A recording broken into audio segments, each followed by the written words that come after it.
In the time of poverty like this, the economic principle of Yusuf is what everybody should apply in his own lives. Eat little, save more. You don't know what is happening. Kese la ń rí lọ́wọ́, àmọ́ kàsàkàsà tí ń bọ̀ o.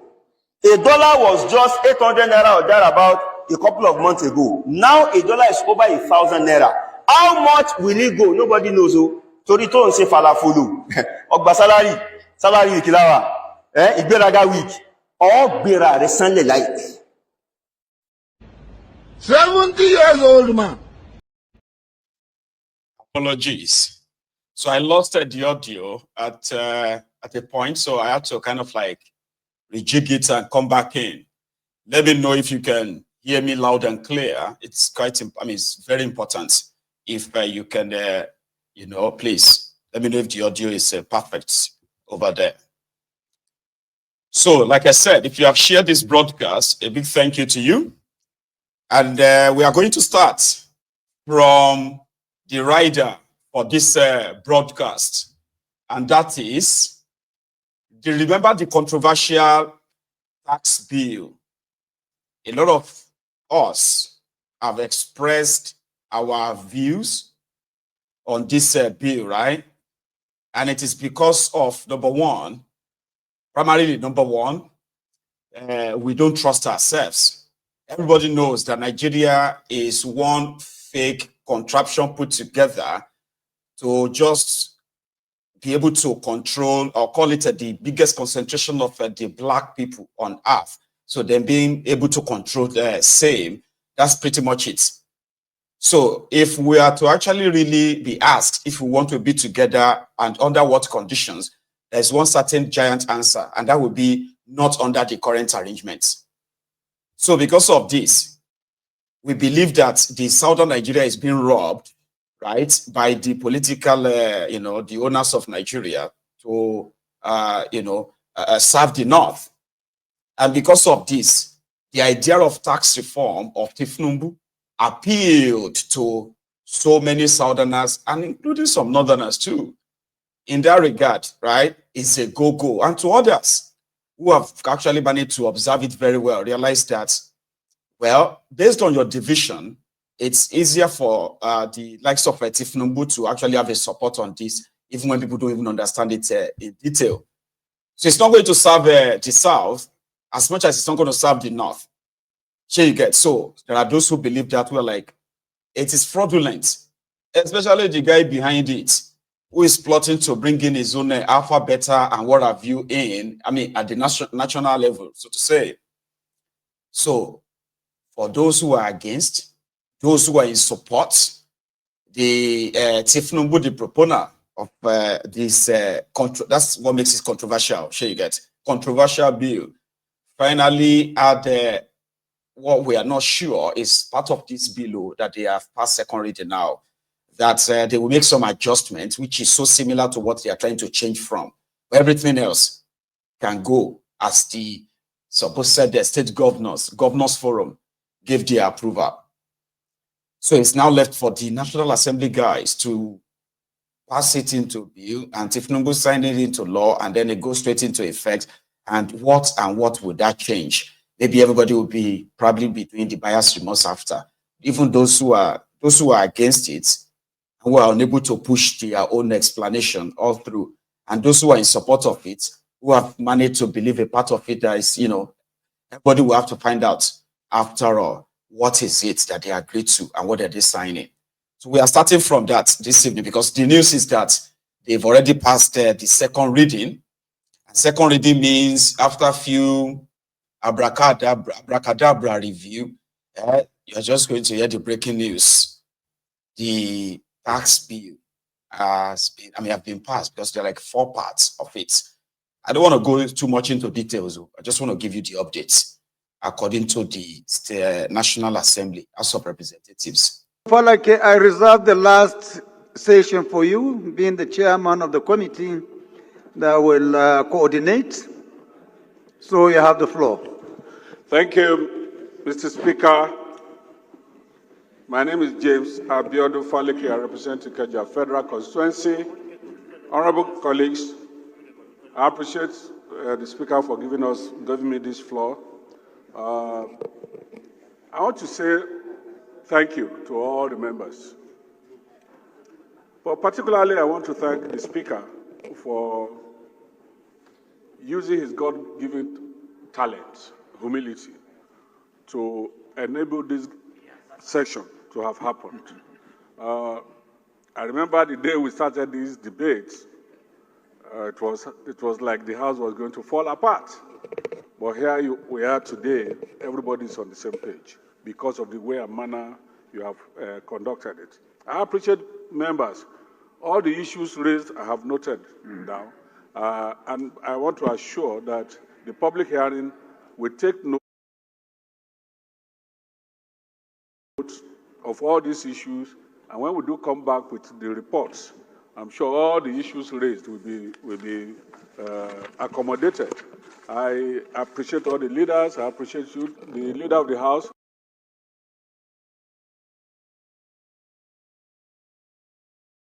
Thank you for leading us well, and thank you. God bless Nigeria.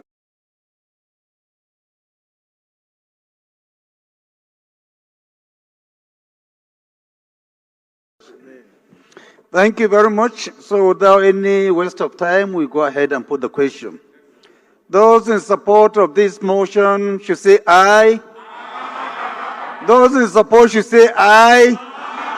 Those against should say nay. The ayes have it. Thank you very much. Clerk. Mr. Speaker, point of order, sir.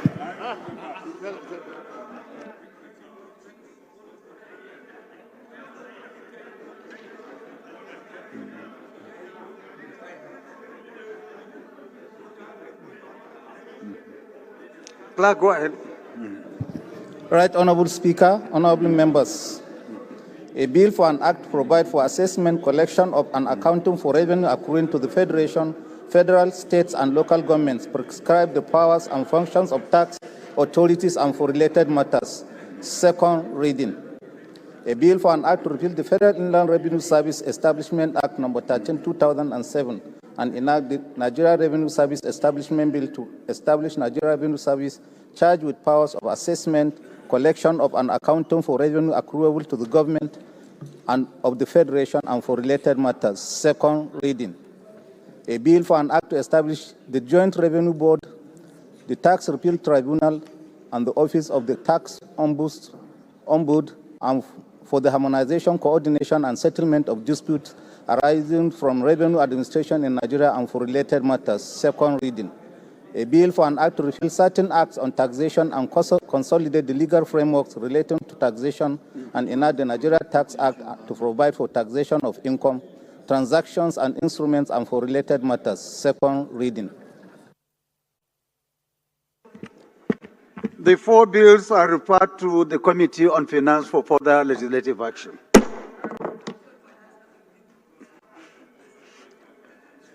It's not public hearing this time around. It's public hearing that we are going to have additional. But the referral is to the Committee on Finance. Leader of the House, please can you move that the House adjourn to tomorrow, 11 a.m.? That's right. I mean, all you have seen there is just pure performative, being theatrical about it, make it look more like that's the process anyway, So after the whole conversation behind the scene, what changed what, and behind the scene. So let's put up a show. The Committee for Finance, House of Representatives, is led by Faleke, who happened to be a Tinubu's boy. So he will look into everybody's concern, public hearing, and then we'll give you our reports. So their report is to say, we want to go ahead and pass this bill, kind of. I don't know, maybe it's probably not, but probably irrelevant anyway. But you shall know the chain of command that way, right? So then, once they amend the revenue generation and mobilization or what have you of the FIRSC, no, Federal Inland Revenue, FIRS rather. So the moment they're able to amend the act that's kind of recently amended the acts in 2007. Once they're able to amend that, then the door is opened. The FIRS can then, right, hire a consultant that can help put together a mechanism of taking this money. So what some of us are saying about it is just so you know that the devil is in detail, right? So what we're saying is that if the likes of Tinubu are not doing this for their own it's not pecuniary though, but pecuniary gain, right? So their own, their own percentage in the whole scheme. If they are not all about that, let everybody collect their own taxes, okay, right? And then pay some percentage to the center. So why do you have to say, okay, we are trying to, to give a better sort of a, sharing formula in our revenue generation, blah, blah, blah. But a percentage that could still be added to the real owner of the revenue is going to be shared by the agency put together by Tinubu and his gang. But it doesn't really matter anymore. With what they have managed to achieve with their level of state capture, it simply means that you and I do not have a vote, we do not have a say, and they will do what they have to do. And then the consequences is what everybody should just kind of watch out how it's going to play out, if you say. Because apart from that, it's a done deal. So apart from that, the same House of Representatives was also busy discussing how to create Toru states. I think that was, listen to this. From the southwest, proposed states: Toru Ebe State from the present Delta, Edo and Ondo State. Ibadan State from the present Oyo State. Lagoon State from the present Lagos State. Ijebu State from the present Ogun State. Lagoon State from the present Lagos State and Ogun State. Ibadan State from the present Oyo State. Okogun and Ife Ijesha State from the present day Ogun, Oyo, and Osun State.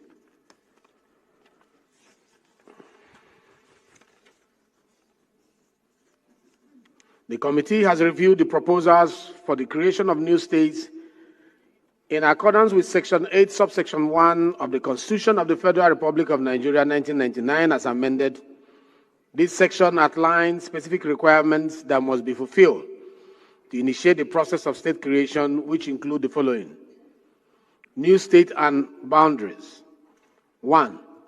An act of the National Assembly for the purpose of creating a new state shall only be passed if a request supported by at least 2/3 majority of members representing the area demanding the creation of the new state in each of the following, namely, the Senate and the House of Representatives, the House of Assembly in respect of the area, and the Local Government Council in respect of the area, is received by the National Assembly. Local government. Advocates for the creation of additional local government area are only reminded that Section 8 of the Constitution of the Federal Republic of Nigeria, as amended, applies to this process. Specifically, in the accordance with Section 8.3 of the Constitution, the outcome of the votes of the state houses of assembly and the referendum must be forwarded to the National Assembly for further legislative action. Proposals shall be resubmitted in strict adherence to these stipulations. Submit 3 hard copies of full proposal and memoranda to the Secretariat of the Committee at room H331, House of Representatives, White House, National Assembly Complex, Abuja, not later than Wednesday, 5th of March, 2025. Soft copies must also be sent electronically to the committee's email address at info@hccr.gov.ng. For further information, please contact the committee clerk on 08069232381. The committee remains committed to supporting legitimate efforts that align with constitutional provisions and will only consider proposals that comply with the stipulated guidelines. This is coming from the clerk of the Committee on Constitutional Review. Anarchy loans. Anarchy loans. Did you hear that? That is the reason why I decided to share it with us in the temple tonight. They are debating creation of states. And in the process of creating states, they would need to create local government areas. But did you hear the process? That even their own constitution talks about, well, it's not like the people's constitution, so to say. The constitution says that they have to conduct a referendum to create additional local government area, which means the people from the current local government areas, they would have to vote if they want to have their own local government areas within the new state they are proposing. The old states, from the areas they are proposing new states, the State House of Assembly, they will debate it, they will pass it. Then after that, the region, the states, they would have to vote in a referendum that they want a new state. Okay. I like the word referendum in all of this, even though this is just the framework or the workbook put together by Abdusalami Abubakar. But for the sake of a wordplay right now, the reason why this 1999 fake constitution should not be binding on anyone legally, shouldn't, is because it was not through a process where people actually submitted memorandums, article of union or cooperation that brought all of us together to say all the over 500 ethnic nationalities and tribes in that Nigeria came together under this particular article, this article, that, to form Nigeria. We didn't. We did not vote on 1999 constitution as adopted constitution of Nigeria when Abdusalami Abubakar, it was passed by their military, Supreme Military Council. And the constitution itself was not even like given to supposed president-elect until his swearing in day, May 29, 1999. Obasanjo didn't see a copy of it. So which simply means that it's just the machination of some people that put these words in their own book, okay? And that in itself should contradict the brains or the whatever the ideology behind drafting the 1999 constitution for millions of people, hundreds of tribes and ethnic nationalities, and then expect them to adopt it and say, we the people. Nigeria constitution is nothing to, it has nothing to do with we the people to start with. But within it, they crafted and said anything else, because those who crafted this fake constitution, they gave themselves so much power that even creating or the creation of states in Nigeria was never subjected to a referendum to start with. It is a military creation. All the states in Nigeria from then till now, they are all military proclamation, through military creation. No referendum, no conversation. And that is why they are not different from the colonialists, okay, who drew this map, this line on a very big, vast land. And they didn't care whether those people they are drawing the map on, they are being cut off from their fellow brethren, all right? They didn't care. That's exactly, okay, maybe differently, the Fulani oligarchs, the northern rulers who crafted this madness or created states in Nigeria, they deliberately, right, drew these different lines across different paths, and they gave them names and they called them, and that is why you will see so many people have been cut off to be like my